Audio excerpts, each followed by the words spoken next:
located in Topeka, Kansas, and she is going to change our minds today about plants growing in our yard that we may perceive as pernicious weeds that are actually powerhouse herbs.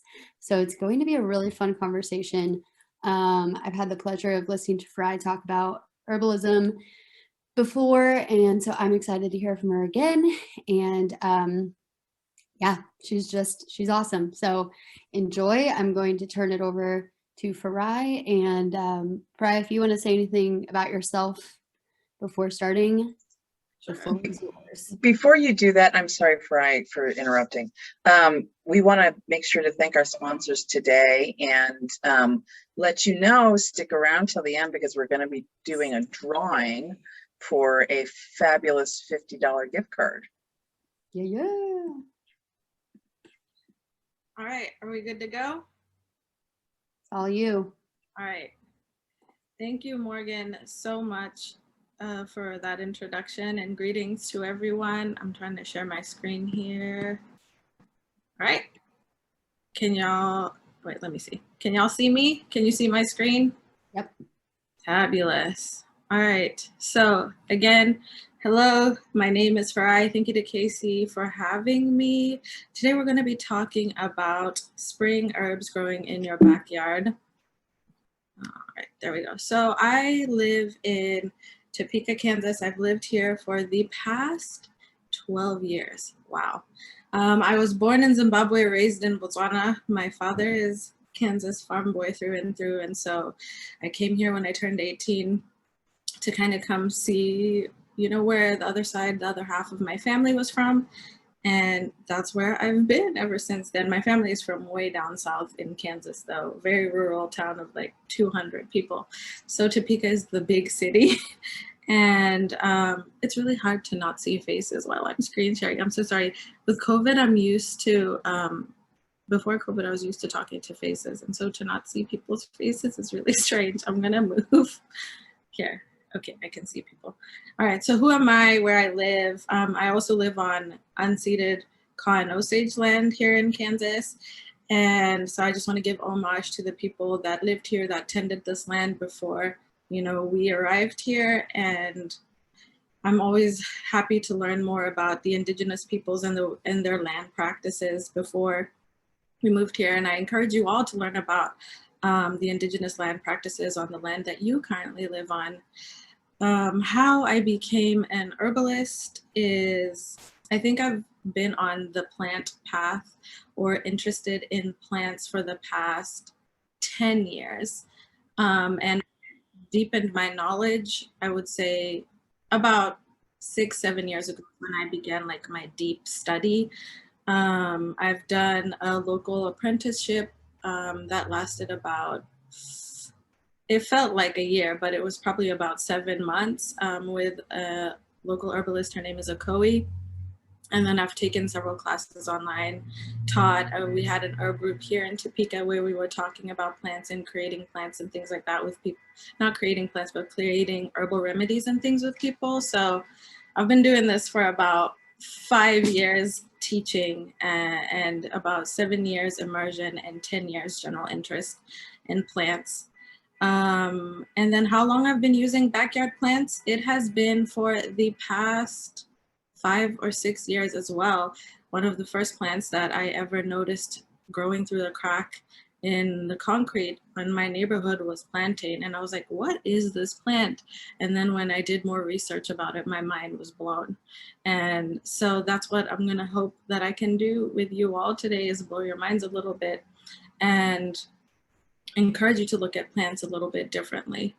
So one of the reasons why I became interested in foraging and learning the plants that were in my neighborhood was because I was trying to become acquainted with this area. Again, not growing up here, my father was an animist and really took the time to learn the flora and fauna of Botswana, which is where I grew up in, even as an American. And so he kind of passed that on to me. And so when I moved here, I wanted to know about the flora and fauna around here. And it was just as simple as noticing things when I went out on walks. And then again, as a parent who's trying to raise a child, that I want to be a steward of the earth, right? I'm wanting my child to have a relationship with the plants. I want her to feel responsible so that she knows not to litter. She knows about conservation and about protection and things like that. So that's another reason why I prioritize knowing your local environment. And then, so I live in an urban area. I live in the city. I live in the capital city of Kansas, Topeka. And so I don't live very rural, but there are so many amazing plants and herbs that are in my backyard, that are at local parks, that are at different places. And so I really challenge people to learn these things and to also take pride and take joy from being surrounded by these things, and to not look at them as weeds. And so the plants today that we will be talking about, I'm going to be talking about their culinary and their medicinal properties. And I may use some technical terms and I will try to explain them now, but feel free to ask me questions if you don't understand a word that I'm saying, or if you want me to elaborate, but I'm going to try and use layman's terms as much as possible as we go along.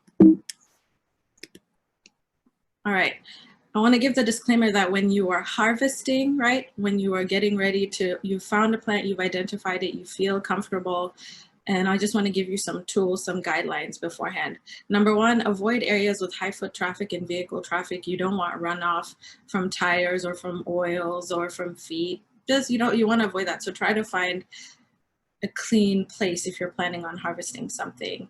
Also avoid areas where pets urinate and defecate on or near. I don't really harvest anything from my direct backyard because I have multiple dogs and multiple chickens running around.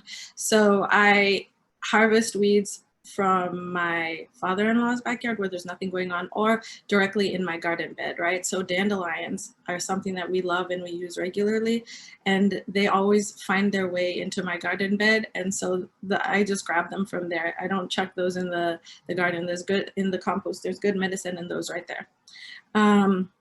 Avoid areas with pesticide and herbicide use. Again, those things, you're wanting to get the cleanest product if you're going to eat it, or if you're going to make medicine with it. So you're wanting to make sure that you're getting the cleanest thing.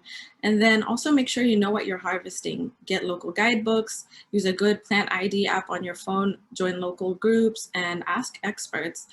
My favorite thing to do is to post a picture of something that I'm not sure of, and I've done everything that I can to identify it. Then I'll ask experts, call my master gardener friends, call someone who I know knows more about me than these things. And then I'm an herbalist. I'm what's considered a folk herbalist. I am not a physician in any shape or form. If you are on pharmaceutical medications, I encourage you to, and you're interested in any of these plants as medicine, I encourage you to do your own work in the research, consult with your physicians, find out if there are any drug interactions with any of the plants that we'll be discussing today. I'm sharing all safe, all backyard plants, but then again, I encourage you all to do your due diligence. I also have ADHD and English is not my first language. So at any point, if I get distracted or if you need me to enunciate or to slow down, please just let me know in the chat and I'd be happy to do so. The first plant that we're going to be talking about today is nettle, and I love nettle. Nettle is a plant that is steeped in folklore and is used around the world for many, many different things, but it's also very common, especially in Lawrence. I know that there's a big park that has a bunch of nettle, Lawrence, Kansas. There's a bunch of nettle around in the park, in a few parks. Actually, Morgan may know exactly where that park is, but I don't know. I have cultivated a nettle patch in my yard because I love it and I want it so bad. And so nettle is what's considered a weed. It is a powerful anti-allergen medicine, though. It's what we would call a tonic. So it's something that you're taking frequently, like every day over time, and then it's going to help you build up your allergy tolerance.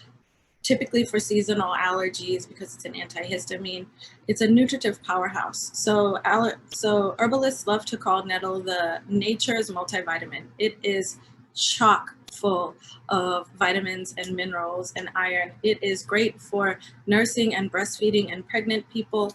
It is great for people who have anemia. It is great for people who struggle with fatigue and people who tend to be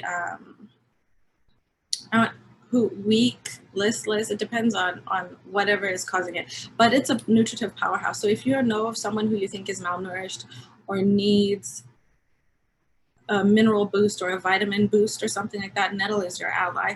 And one of the common ways to prepare nettle is with a tea. So just your hot water, your nettle, pouring your hot water over there, letting it steep for a little bit. That's going to give you a kind of weak but still delicious and nutritive brew. The next thing that I want to talk about is an infusion. Oh, I didn't write infusion down, but an infusion is a long steeped infusion of nettle and water. So where a tea is a short infusion, what we call infusions are typically a really long steeped thing. So we're talking at minimum 3 to 4 hours, at maximum overnight. So you're taking your hot water, you're pouring it over the nettle, and you're making a long infusion. And that way, what the water is doing, the water is drying out those water-soluble components of nettle. So your minerals, your vitamins, and those are infusing into the water, and then you're drinking that, and that is where the magic is. That's where the medicine is. So teas, infusions, and then we can get into oxymels, which is a mixture of apple cider vinegar and honey. The honey and the apple cider vinegar are also going to draw out specific constituents from the nettle plant. And then tincture is an infusion of nettle leaf with alcohol, 100 proof alcohol. This one is great for everyone, but typically adults are the ones that use tinctures. Tinctures can be given to children as well, but then your oxymels and your vinegar infusions are ones primarily used for children and people who don't use alcohol. And then one of the favorite ways that we use in our family to drink nettle or imbibe nettle is as an edible, right? Just go out into the garden, snip, snip, snip, bring it inside and cook it. Nettle quiche, adding nettle to your stews, nettle soup. So nettle is covered in these fine hairs. They're hollow tipped hairs that have silica in them, but they sting, right? One of the names for nettle is stinging nettle. And so you're gonna be nipping the top, or you're wearing gloves and snipping the nettle as you go, because you don't want those hairs. Those stingers cause irritation on the skin, which is another thing that I'll talk about in a tiny little second. But you can dry the nettle, you can cook with it, you can wilt it. You don't have to worry about the silica hairs when you wilt the nettle for a couple of hours, when you cook it directly, or when you dry it. Though that will get rid of the stingers. Another thing about nettle is that it's not immediate relief. It's something that you're taking constantly over a period of time, right? So if you know you have really bad spring allergies, you're gonna take nettle all winter to prepare your body for the spring allergies. If you know you have really bad fall allergies, you're gonna be taking nettle regularly all summer to prepare yourself. It's a tonic herb. It's a nutritive herb. It's a very safe herb. It's not one that is contraindicated for a lot of things. But then again, if you have concerns, make sure you do that research. Do we have any questions about nettle before I go on? I have not seen any in the chat, but you're welcome to unmute yourself.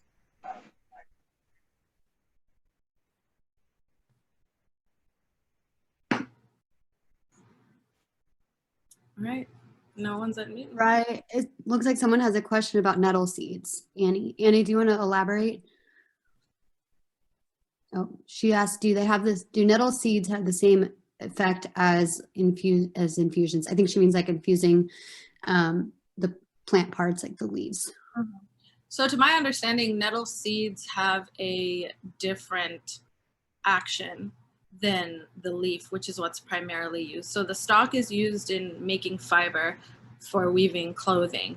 And then the leaves are what we're taking for the nutritive effect. I believe that the seeds and the root have a whole completely other interaction with people in their bodies. I believe it's more of an they are nutritive, yes, but they're more of an excitant.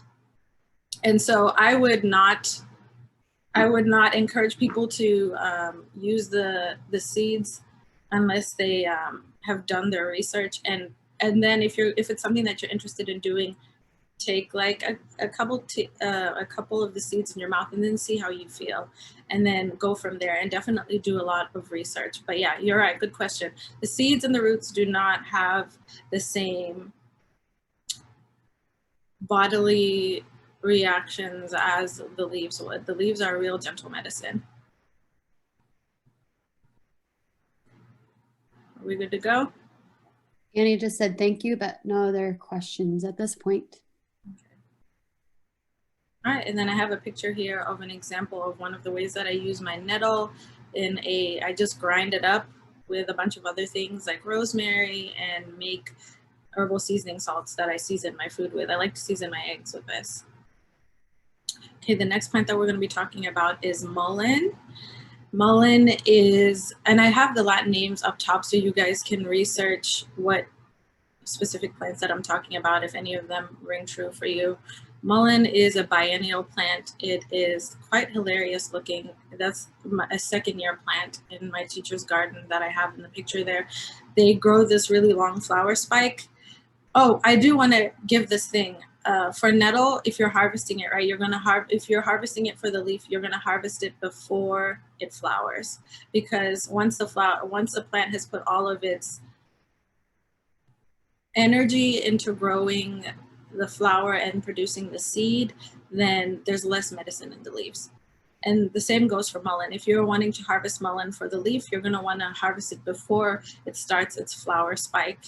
But the flowers are also a medicine. But we're talking about in the spring, typically nothing has flowered yet. So we're talking about mullein leaf. And mullein is also another one of those plants that's steeped in folklore and use. It is an excellent lung tonic.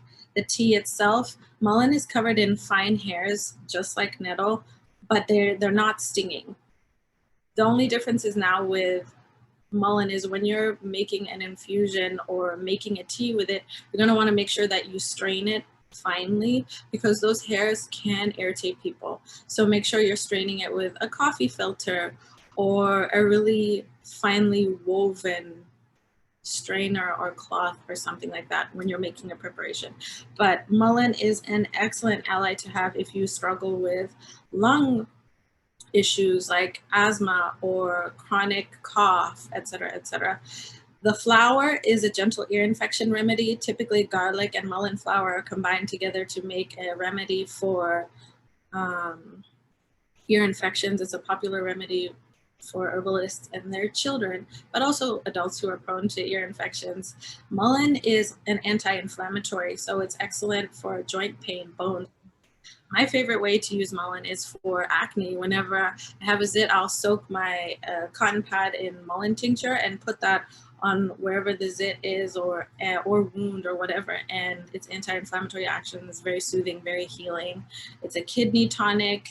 It's antispasmodic, which is why it's an ally for someone who suffers from chest spasms, typically through asthma. Now, it's not something that you're going to give to someone who is actively having an asthma attack. Again, this is a tonic herb. It's not an acute remedy herb. All of the plants that we're going to be talking today are tonic in nature, meaning that they tone over time, not that they are acute remedies to an ailment. And that's the magic of plants, I feel like, is that they're teaching patience, they're teaching consistency, they're teaching being present and aware of what is around you and putting in the work. And so that is mullein in a nutshell. Some of the colloquial names for mullein are velvet dock, torches, hag's taper, clown's lungwort, and feltwort. And when you're researching some of these plants, one thing that you will learn is that the things that human beings used to call these plants often have to do with what herbal actions they use these plants for, or what physical actions they use these plants for. So that flower spike that grows on mullein, back in the day, they would take the flower spike, they would dip it in tallow, dip it in beeswax, and then use it as a candle. And so that's where we get the names hag's taper and torches and things like that. And so mullein is also often seen in preparations for people who are struggling with quitting smoking, which it seems I'm losing the English word for it, to smoke something when you're trying to quit smoking. But mullein is one of those herbs that it does the job. When it helps, the smoke itself, scientifically proven, it helps heal the lungs, it helps soothe the lungs. So inhaling mullein smoke is good medicine for the lungs.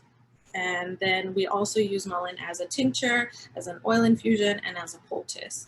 And then in the rare use, I know that a lot of, if not, I'm not going to say a lot of, but there's recorded evidence of some indigenous folks using mullein root for specific kinds of ailments, but we're not going to get into that because that's real deep into herbalism. But for our purposes, we're going to be using the leaf, and then if you're wanting to make the garlic mullein ear oil, then you can use the flower after it blooms.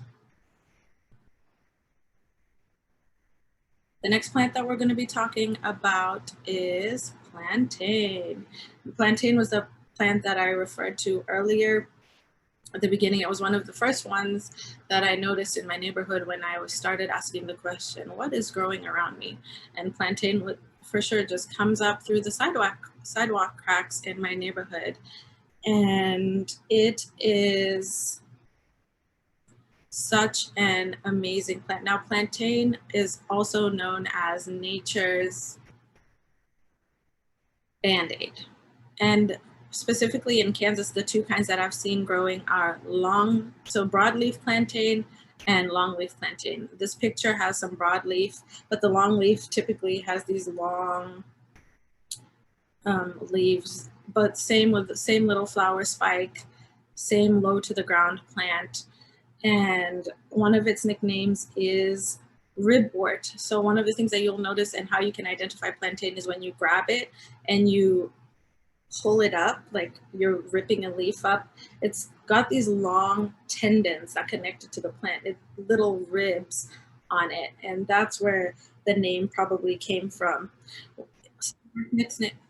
Oh, that's someone joining, not a question. Let me know if there are questions, because I think it helps for me to answer as I'm going along in the plants and on each plant. Another nickname for plantain is white man's footsteps, because it didn't really exist in Europe until settlers or Europeans started coming to America, bringing the seeds on their feet. Because the seeds, as you can see in the picture, like the plants have these tiny little seeds, and it stays low to the ground. And so people were coming in, when the Europeans came in, they brought it and it was showing up everywhere. It seeds itself very quickly and very easily. And so that's where the name came from. It's also known as ripple grass, snakeweed. And if you are a gluten-free baker and you've ever used some egg replacers and things like that, oftentimes they will have plantain flour and seed in there. It's pretty amazing stuff how this simple weed that people pull and kill has all this medicine in it. So one of the more famous ways that people use plantain is as a spit poultice. And this is really fun and simple magic. So if you get stung by a bee, grab the plantain, you chew it, grab a leaf and you chew it, it's going to be bitter. And you're going to take what you've chewed, it's going to be this gooey mass, right? And you stick that wherever you got stung. And it will, since it's an anti-inflammatory, since it's a wound healer, it's a vulnerary, it's going to help soothe that wound, take the sting away. And I'm going to show you in the next picture one of the other ways that I love to use plantain for skin scrapes and bites and everything like that. But yeah, so plantain tea, I see that my PDF glitched here for some reason, and it didn't write down what plantain does. It's the mullein thing right there. But plantain is also incredibly is mucilaginous, so it's good for your gut, for your stomach. So if you have stomach complaints, if you have ulcers, if you have digestion problems, plantain is another good ally to drink. So dry the leaf and then make tea with it. It's also a edible. So early spring, not late spring once it's flowered and it's bitter, but early spring, you can harvest those leaves. You can make something akin to kale chips with them.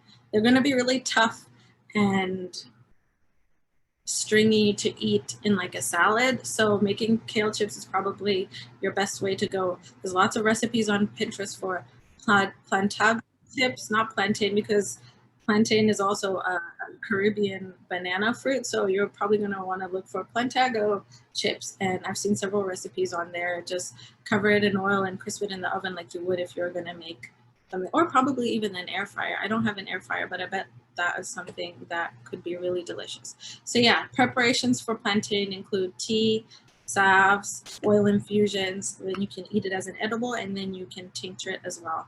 And then what we use is the leaves and the seed. And then in my picture here, I have a plantain salve that I made. And this, how you make a salve essentially is by, you take your plant. I used, I believe, dried plantain for this, and then you infuse it in an oil. I probably used avocado oil for this, olive oil or avocado oil. So you let the plant, you chop it up finely, and then you let it macerate in the oil from anywhere from 4 to 6 weeks. And then you take that oil plant, so you strain it and you take that oil and add a little bit of beeswax. If you are vegan and you're not comfortable with using beeswax, there are alternatives. I believe it's called candelilla wax. I'm not going to say that right, but yeah, and then make that salve, and I put that on every scrape, bite, scratch, especially right now in garden season. Having plantain on hand for all the scrapes and cuts and things like that we get as we're gardening it's a favorite of mine. All right, next we have henbit, a favorite of all chickens, right? And that's where it gets its name. Henbit is an excellent culinary. It's in the mint family, and it's much like most of the plants that we're going to be talking about, all these spring herbs. It's rich in iron and other minerals like vitamin K and vitamin C, as well as antioxidants. It's anti-rheumatic, so if you have conditions of like rheumatoid arthritis or anything else like that, it's going to be an ally for you. It's diaphoretic, meaning that it's going to cause you to evacuate your bowels. So if that's a problem that you have, you want to make sure, no, that's diuretic. Oh my God. Woo, English. I'm so sorry. Hold on.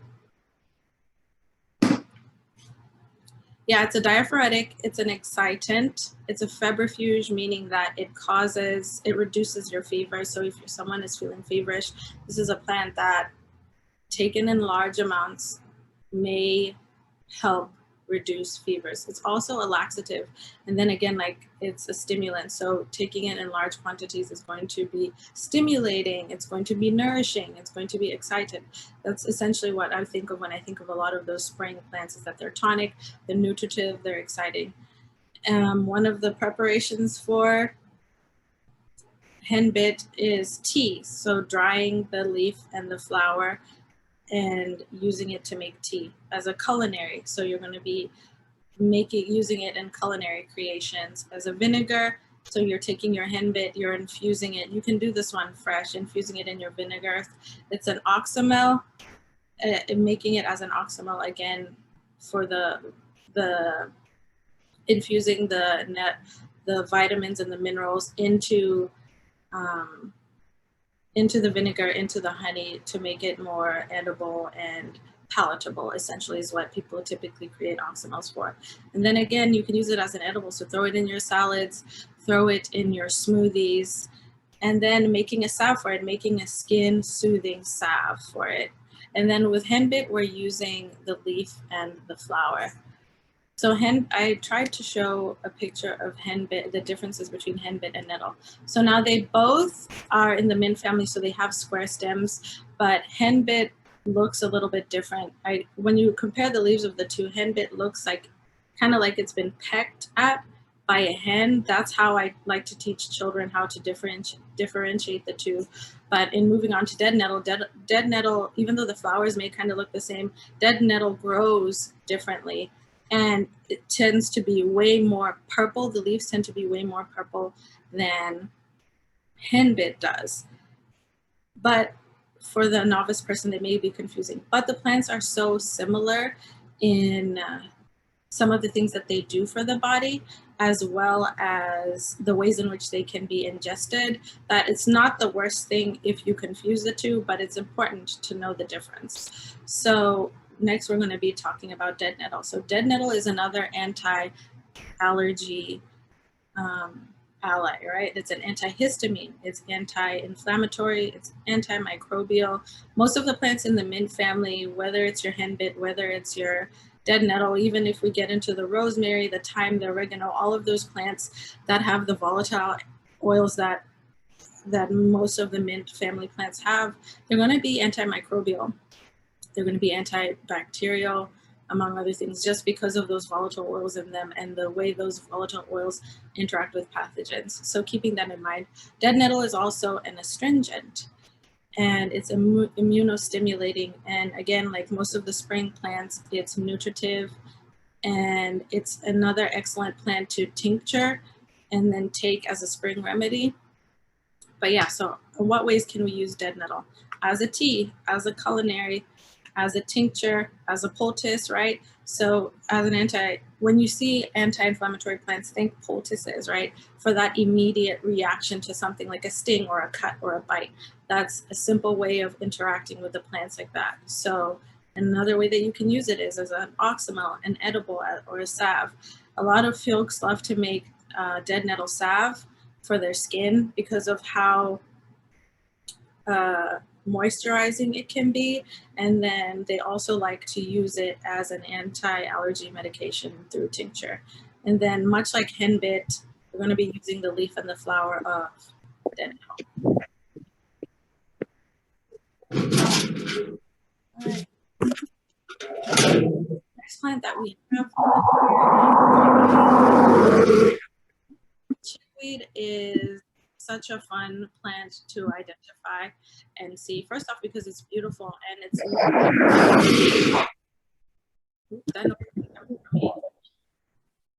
y'all hear me okay? Okay. It has how to identify chickweed. It goes low to the ground, and then it plants typical flower. It looks like it has 10, but it really only has 5. But those 5 petals are so deeply indented that it makes it look like it has 10. So one of chickweed's nicknames is starweed or starwort or stickwort. Now, this is another plant that is an excellent salad green. It is nutritive, it is nourishing. And so it's one of those spring plants that I feel like a bear coming out of hibernation when I go outside and I see them and I grab them and I put them in my salads, put them in my smoothies. It is also anti-inflammatory, antimicrobial, it's anti-ulcer. That soothing nature of the plant is going to be an ally to your gut lining and your stomach. It's an emollient, so it's really moisturizing. Excuse me, sorry. Bonnie, your microphone is cutting in and out. Can you mute yourself, please? I'm so sorry. Bonnie? All right. Sorry, go ahead. All right. It is a lymphatic, so it's supporting your lymph system, and it's, again, like I mentioned earlier, it's nutritive. So one preparations for chickweed include an edible, an oil infusion, and so like I don't know if everyone was here in the beginning, but an infusion is essentially steeping something over an extended period of time, a minimum of 3 to 4 hours and a maximum of 12 hours, right? So taking that chickweed and infusing it, long steeping it. Another favorite way to use nettle is as a salve, as a decoction, and then to juice it. So if you're into juicing, if you're into making smoothies, throw a handful of chickweed in there. Chickweed root is another thing that not many people use, and I would encourage you to do your research on it if you're interested in using the whole plant. But mostly for these purposes, the leaf and the flower is the edible part of the plant that is mostly used across the bat. All right, cleavers. Now, cleavers is a very fun plant, and if y'all have before you go on, we did have a question from Deanna that I don't think we got answered. Sure. And she was asking, how do you make a salve? A salve is a combination of so you're infusing the plant with an oil, typically olive oil or avocado oil, for an extended period of time. And then it's anywhere from 4 to 6 weeks, right? And then you take that oil and you mix it with beeswax or calendula wax if you're vegan, but most salves are made of beeswax. A little bit of beeswax, and you combine it together, and that will make the salve. There's so many recipes online. There's so many recipes on Pinterest for how to make a salve. I believe it's 1 cup of oil to 1 ounce of beeswax. So 1 cup of infused oil to 1 ounce of beeswax, but don't quote me on that. Each herbalist has their preference of like how they make salves. And so definitely try to find a standard recipe and then tweak it until you find something that you like. But that's how you make a salve. That's what a salve is typically. Infused oil and beeswax. Is that it? Perfect, thank you. And Deanna says thank you. Awesome. All right, so we're talking about cleavers. Cleavers nicknames include bedstraw, mutton chops, sticky willy, and catchweed. And one of the ways that you can identify cleavers is because of the little hairs on it that cause it to stick to you, right? It cleaves to you. That's where the nickname comes from. And back in the day, cleavers was known as bedstraws because they would use cleavers to stuff the mattresses that they would sleep on, because I don't know how to describe cleavers. I love it. It's such a fun plant. It's so fun to pick it up and stick it on kids and watch their reactions. One thing I will note though is that those tiny hairs on cleavers can cause reactions on the skin, especially if you're incredibly sensitive. So be careful when you're harvesting it. Wear gloves, try to protect your hands or your arms. I almost always get skin irritation when I harvest cleavers, but it's totally worth it to me. So I associate cleavers first and foremost with lymphatic support. It's anti-inflammatory, it's anti-tumoral, it's an astringent. It's unnerving, so it's going to help you with your nerves. If you have an anxious disposition, if you are struggling, Cleavers is one of those long-term tonic herbs that's going to help soothe your nervous system. And some more folklore about cleavers is that those fine hairs on the plant, when you drink it, it helps clear out, like those fine hairs, the way that herbalists have described it to me, and then even the folklore is that the hairs catch on to stuff in your system, like blockages, and drain it out of you. So especially like in your lymph. So that's what I always think about when I think about cleavers. It's an excellent lymph support and just cleaning out, especially when coming out of winter, entering spring. In the winter, we're typically eating really heavy foods. And then in the spring, we're kind of needing a refresh, a restart, and just an overall cleanse and support. Cleavers is one of those tonic, nutritive, cleansing herbs that's gentle and is not drastic at all. So another thing to note about cleavers is one of those plants that you don't prepare with heat, right? So it's a plant that if you're going to make an infusion, you're doing a cold, long steeped infusion with cold water and not hot water. You can then later use cleavers in tea and it'll be fine. But if you're wanting to use the fresh plant, you're wanting to make an infusion, do it cold. And then you can also use Cleavers as a poultice, as a tincture. It's a really popular juice.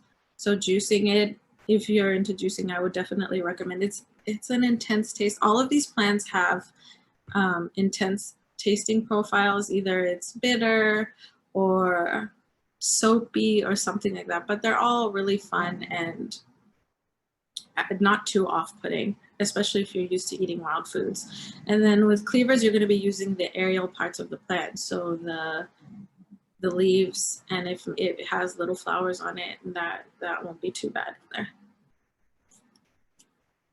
Violets are one of the plants that are really popular in the spring. They're the ones that, depending on whatever you have going, what kind of violet you have going on in your backyard, violets contain this constituent called saponins, and saponins taste soapy to us as human beings. And so depending on what kind of violet species you have, some may be more soapy than the other. And so if you're interested in harvesting violets, I would definitely say harvest them earlier on in the season before they get a little tougher and more bitter if you're wanting them for culinary or edible pursuits. But if you're just interested in making other kinds of medicine, then you can harvest them whenever. But violet is a tonic herb. It's restorative, so it's going to work on restoring homeostasis in the body. It's an anti-inflammatory, it's an antioxidant, it's an expectorant. So if you've got a lot of blocked mucus, chest stuff going on, using violet salves, drinking violet tea, those are all going to help you cough that up. It's a diuretic, so it may cause you to pee. It's a nervine. Many restorative herbs end up being nervines as well. It's nutritive, so it's chock full of vitamins and minerals. Just look at those bright colors, the deep greens, the deep purples. There's this song that's from Hairspray that's called "The Darker the Berry, the Sweeter the Juice." And I like to associate that oftentimes with the plants. Now, all these plants that I'm talking about are super nutritive, but typically the darker a plant, the darker a flower is, it typically has more things, more constituents in it, more antioxidants in it, more vitamins and minerals. That's not true for every plant, but it's a rule of thumb that you can put in places sometimes. So violet is also wound healing. So it's another plant that you can do poultices with. So violet is an edible. It is so fun for children to make violet syrup. It's violet tea, watching the water turn colors, adding lemon juice and watching that turn a different color. You're making violet syrup to put on pancakes, making a glycerite. Glycerite is just an infusion of violet with an edible glycerin, vegetable glycerin. Poultices, infusions, teas, making violet oil, vinegar, tincture, salves, same thing. It's one of those plants that you can make so many different kinds of medicine with. And then violet leaf and flower are the parts of the plant that we're going to be making medicine with. Oh my goodness, the time is going by so quickly. And then here I have a picture of violet flower and leaf. I made into a tincture that I take early spring to support my body. All right, dandelion, so hated for some reason, and it's so sad because we had a question about violets. So are violets something you could consume daily or regularly, or is it just really to treat certain things? No, violets, everything that I've mentioned is pretty much a tonic that you can ingest daily if you have enough quantities growing around you. Yeah. I wish I had violets I could eat every day. Goodness. Anything else? Nope, I think that's it. Kylie said thank you. Okay, great. Okay, so dandelion. So sprayed. So sad. Please stop spraying dandelions and killing them. The parts of this plant that you can use is the leaf, the flower, and the root. When harvesting dandelion, if you're harvesting it for the root medicine, you're going, also to be noted, if you have a latex allergy, dandelion is filled with plant latex, so have caution. try a little bit and see whether or not it irritates you. But if you have a serious latex allergy, I wouldn't. There's lots of other plants like burdock and things like that that will have what dandelion has, but dandelion is a pretty amazing plant. Duke, no thank you. So, sorry, my dogs, y'all.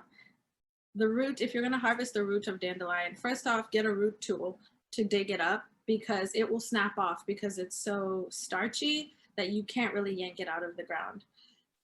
If you're wanting the sweetness of the dandelion root, you're gonna wanna harvest it in the fall after the first cold snap.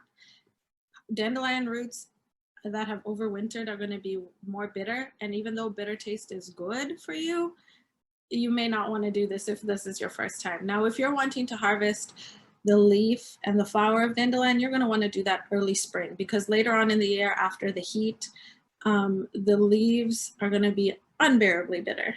So early spring for the flowers and the leaf, early fall for the root harvest.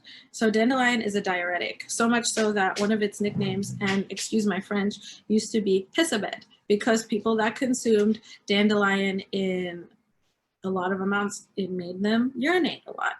So it also has nicknames like Irish daisy and blowball, and there's so much silly folklore about blowing dandelion and then how many leaves you had left was like how many little hairs you had left on the thing was how many years you had left to live, and things like that.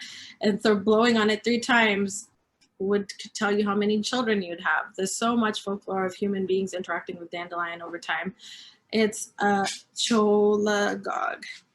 It's always funny saying these words. So it promotes bile production.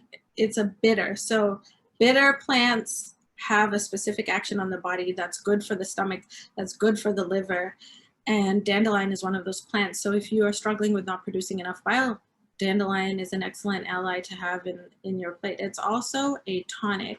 So it's nourishing for your whole body, especially in the spring and especially in the fall when these plants are at their most potent, right?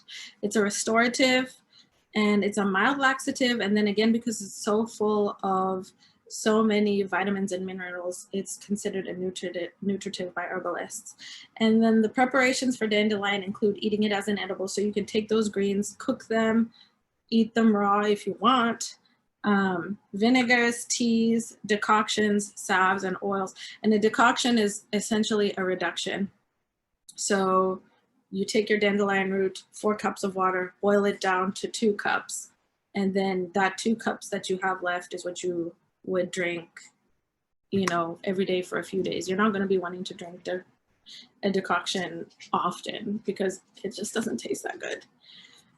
Excuse me. And then I also suggest taking the flowers of some of these plants that we've talked about and gathering them all together, some of these leaves, and making a floral tea like the one that I have pictured here. That one has things like dandelion and violet and specific leaves of these plants in there. And then this was a short steep and not a long steep tea, so it's not going to be as mineral dense, but it's beautiful. And it's a moment for yourself with plants that you harvested from your backyard. All right, Purslane. This one is also rich in folklore. It's antibacterial, high in vitamin C, anti-inflammatory, diuretic, it's antiviral, it's antioxidant. This one can be used as an edible, as a juice, and as a poultice. And you're going to be using the stems, the leaves, and the seeds. And this one is just an excellent salad green. It's an excellent replacement for, you know, spinach or kale in your smoothies. And then it's so nutritive and healing and vulnerary that it's another plant that's excellent as a poultice. I'm trying to make sure I get through everything. And then here are some plants that I didn't talk about but that I have seen growing in my backyard or in my immediate neighborhood space. And these are all edible. These are all can be used to make teas, medicine. They're vulnerary, they're antimicrobial.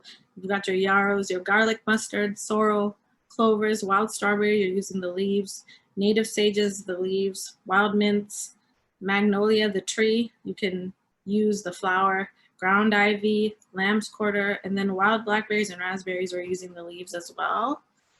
And then here I have some references in case you're interested in, you know, how you can learn more. The Plant ID app, like Seek or Picture This are two that I have on my phone and that I use regularly to identify things when I'm struggling. And then looking for native plant guides in wherever you live. A really fun book is Wild Remedies by Rosalie De La Foret and Emily Hahn, and that one goes by seasons and it walks you through different plants to North America and the ways in which they can be used. And then Black Forager is an excellent TikToker and Instagrammer person that goes around foraging backyard things and making videos on how you can cook them. Okay, what else? Oh yeah, and then I have this little thing here that you can read in your own time. It's the Honorable Harvest Guidelines by Robin Wall Kimmerer. She's an excellent author.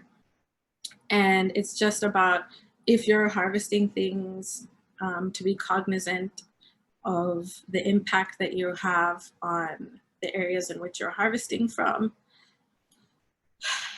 Yeah, so just, especially if you're harvesting from lots or harvesting from parks or places that you don't essentially tend to or steward, then yeah, just look that up, the Honorable Harvest Guidelines. And then I want to make sure that we have time for questions. And so that's my information. And how much longer do we have? Oh, we've got 7 minutes. I can take any questions. Thank you so much for that's like a lot of amazing information that you shared with us today. So please feel free to unmute yourself if you have a question that you'd like to ask Farai.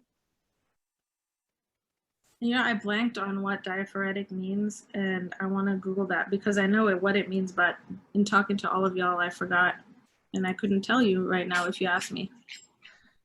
Well, while you're thinking about that, I have a question for you. When you're, so when you were talking about making teas and other things like that, I guess my question is like, what does drying things so that you have them, you know, long-term do to the efficacy of the plant, I guess?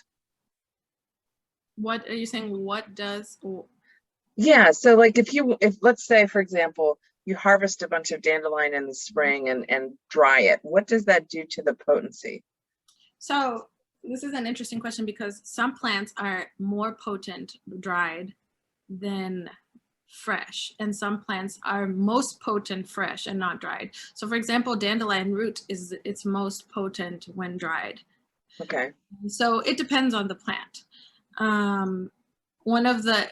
Let's say you don't have time to use something fresh and you want to dry it. One of the best ways to kind of keep it as close to fresh as possible is once you've immediately dried it is to store it in an airtight container or even freeze it. So, or if you can even freeze it while it's fresh. So for example, plantain I use for spider bites. And so I'll take plantain now and put it in a Ziploc bag and put it in my freezer. And then when time comes now in the winter when these spiders are living their best lives, I'm gonna get a plantain leaf out, chew it into that spit poultice and slap it on that spider bite that I've got. So freezing helps, and then drying, it depends on the plant. Like I said, some plants are more potent dried too, so. Perfect. Does anyone else have a question for Farai? Diaphoretic means inducing sweat. Aha. I don't know how I forgot that. So if someone is struggling with being cold and you want to heat them up, you're going to give them a diaphoretic herb.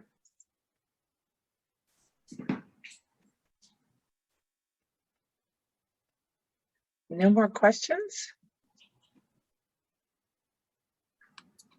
Lots of gratitude coming out and towards you, so I hope you can read the comments. And I'm going to turn it over to Sarah from Mia to do a little drawing. But once again, thank you, Farai, for sharing your knowledge and wisdom and excitement and enthusiasm for things growing in and around us and just connecting to the places we live in a whole different way. Thank you so much. Thank you for having me. Yes, that was awesome. I wrote down a list of everything that you talked about. So I